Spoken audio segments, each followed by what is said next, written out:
संजय राऊत तुमच्याविषयी थेट म्हणतायत की तुम्ही डील केली आणि डील केल्याच्या नंतर शांत बसले, असं थेट म्हणतायत तुम्ही. हे बघा, ज्यांचं आयुष्य डील करण्यामध्ये गेलं, ज्यांचा पक्ष डील केल्यामुळं त्या पक्षाचीच वास्तुशांती झाली, वज वाटोळं झालं. 63, 53, 55 जागेच्या खाली बाळासाहेब ठाकरे साहेबापासून कधी जागा आल्या नाही.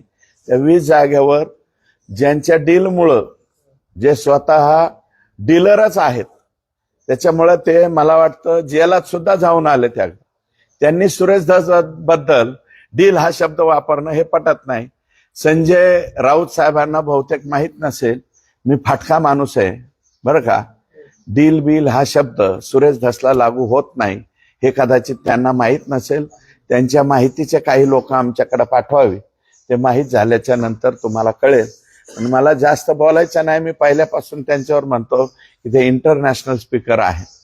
त्या इंटरनॅशनल स्पीकरवर यापेक्षा अधिक मी काही बोलत नाही. आणि मला वाटतं आता विधानसभेच्या निवडणुकीच्या नंतर त्यांच्या मातोश्रीवर सुद्धा त्यांच्याबद्दल कितपत विश्वासार्हता राहिलेली हे मला सांगता येणार नाही.